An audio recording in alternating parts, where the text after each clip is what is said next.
Just hear me out.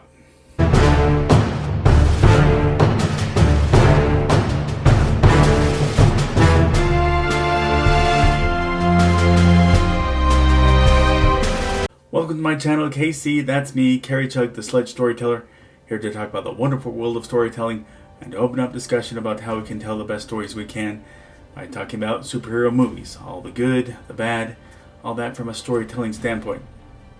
Now, Batman 1989. I'm not the biggest fan of it, but I readily recognize that it was innovative.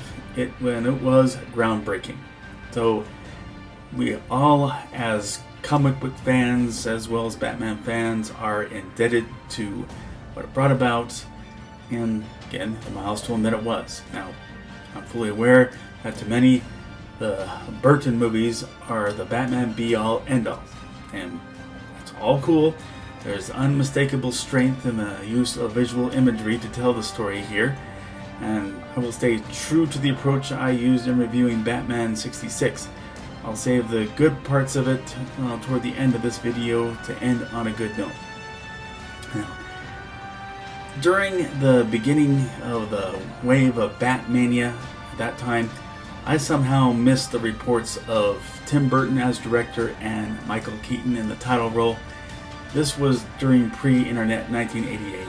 I was 14 at the time and completely oblivious to the public outrage over casting Keaton as Batman. I don't know why. But I remember later on the first article that informed me of this coming live action Batman movie that would come out in 1989. I first learned it from Nintendo Power Magazine.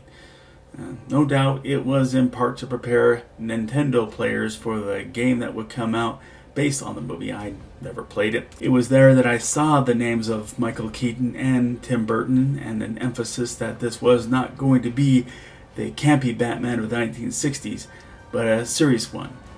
Dead serious. So I was intrigued. Now, I had seen Pee-wee's Big Adventure, but at that point in my life I seldom paid attention to directors' names, so the name Tim Burton didn't mean much at the time. And I had remembered Michael Keaton, just his name coming up in the trailers for Beetlejuice, and didn't know what he looked like under all that makeup.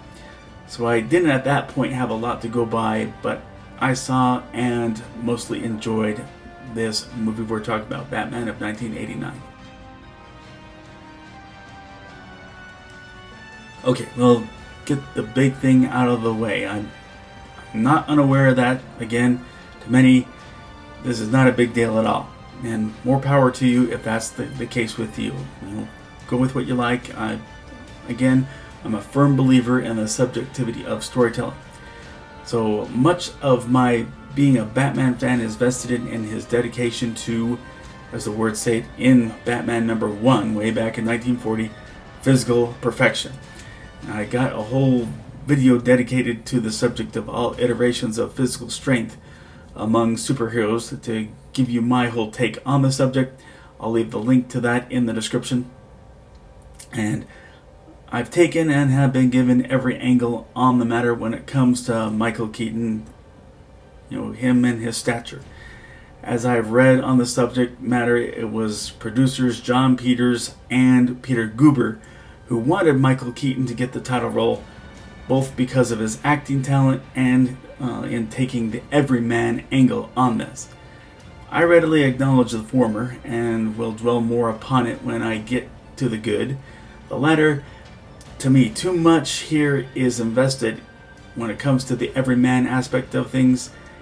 It's all on a superficial angle. It cuts even deeper for me when you hit the everyman angle on the hero's everyday circumstances and challenges, rather than so much focus on his less noteworthy stature.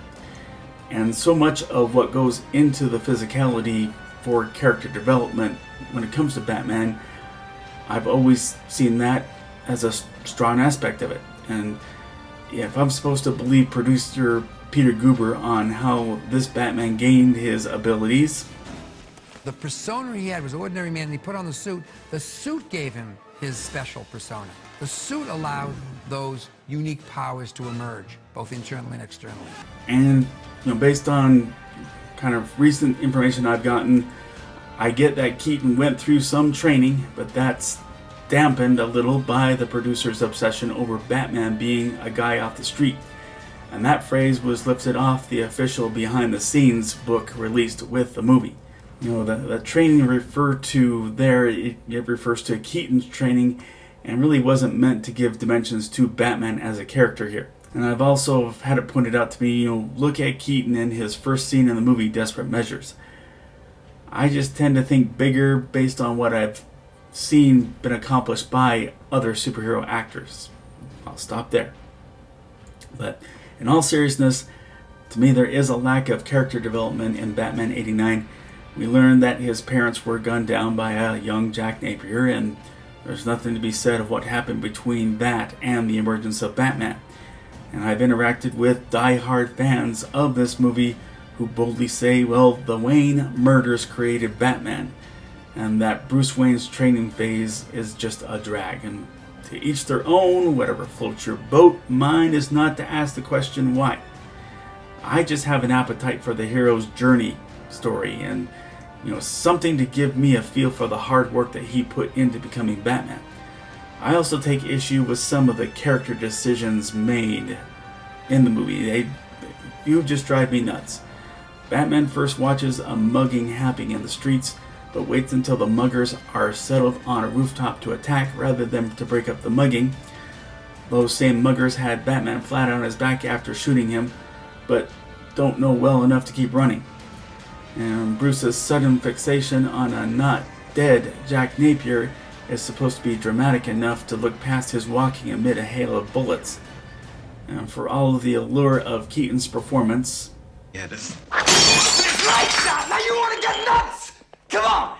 Let's get nuts. And in the same scene where the Joker seemed satisfied that he had just killed Bruce Wayne, why wouldn't he go back to what he was originally doing? And that was harassing Vicky Vale. And why wouldn't Commissioner Gordon send the police to shut down a slow-moving Joker parade? And why would the Joker know that the Batwing's machine gun bullets wouldn't kill him after it locked its target on him? Finally, the romance between Bruce and Vicky wasn't handled well in my opinion. Unappealingly awkward and uneven. I get the idea that these hang-ups were in the movie at least in part because of a writer's strike going on during that filming period. So I know not to be blaming anyone in particular, that it did have its challenging issues. But enough of my disparagement. I have to go borderline on the Batmobile. I like the Bat motif. It's just never been me to like the elongated design of Batman just for how low the maneuverability levels are when they're elongated like that.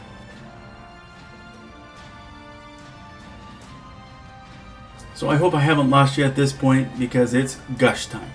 Strangely, for all I liked about having a Batman movie with a serious angle, it hit me like a ton of bricks to just get that news. And maybe it was due to recent lost faith in superhero movies after Superman 4. Sometime after reading about the forthcoming movie, I saw the trailer, and that further amped up my intrigue. That momentous clip. Shall we dance? And this proved to be an effective trailer, not just to get our attention, but to give us a feel for the tone we'll experience in the movie. Dark, foggy alleyways, a playfully sinister Joker, and a Batman with composure and a piercing stare. A good segue to be giving Keaton his due now. Bale, Affleck, Pattinson, I'll even say Kilmer, all have the aforementioned piercing stare. Keaton had to be the first one to figure that out. Also, at this point, just how Batman was supposed to sound in a serious Batman movie was unclear. Keaton found just the right tone and placement. I'm not going to kill you. I want you to do me a favor. I want you to tell all your friends about me. What are you? I'm Batman. Which became a permanent reference. The composure, the gait, all became the benchmark for how we'd expect Batman to be depicted on the screen. His Bruce Wayne was a little different than what was typical, most people were used to when it came to the comics. He's not the foppish playboy, though at his fundraiser party early in the movie, he does come off as carefree and likable. His reaction to everything that comes up on the Joker is genuine. His analysis of everything as he works toward bringing down the Joker is engaging, and his emotions while pondering the dark event of his parents' death show the perfect vulnerability he carries in contrast to his robust composure as Batman. Jack Nicholson plays the Joker in much the way that you'd expect him, in the same spirit as Jack Torrance in The Shining. He's got the twisted madman going with a disturbing angle of his murders being about art, seemingly self-aware of the nonsense of that, just using that excuse to press everyone's buttons. Pat Hingle is more than adequate as Commissioner Gordon, and he effectively plays the angle of feeling uncertain about what Batman is all about at this phase in the Batman timeline. Kim Basinger as Vicky Vale, I can tell she's putting her heart into the role, but the performance doesn't accomplish what it should have. Michael Goff was great as Alfred, an effective voice of reason and very compassionate. Billy D. Williams, Robert Wool, Jack Palance, William Hootkins all contribute with great performance. The action does get your blood pumping. Fight choreography has come a long way since this, but it is very exciting. Composer Danny Elfman knows the movie's tone and lines his music perfectly with everything happening. For the longest time, I had to play Descent into Mystery while I was driving on the road when I had it all to myself, never when I was in a traffic jam. Overall, when I'm in the right mood, I enjoy this movie to the hilt. I can't embrace it as much as so many others do, but I see enough good to know that you have strong reasoning to love it. So that's my take on Batman 89. Thank you for watching. Agree, disagree, something I left out? Please let me know in the comments section. Who knows if I've drawn any hate, but by all means, go ahead and write that in the comment section. If you like this video, please click like. If you like this channel, please click subscribe or follow me on Instagram. I'll always put the link to order Sledge number 1 and 2 below in the description, where you can order it on Kindle. From my artist, Tiago, I'm getting more and more from Sledge number 3, so that's got me excited. But I'll keep saying it. Let's all look for civility amid any social strife. Let's be inclusive. Let's see each other as valuable people. Recognize the good in all. But everyone be safe and God bless.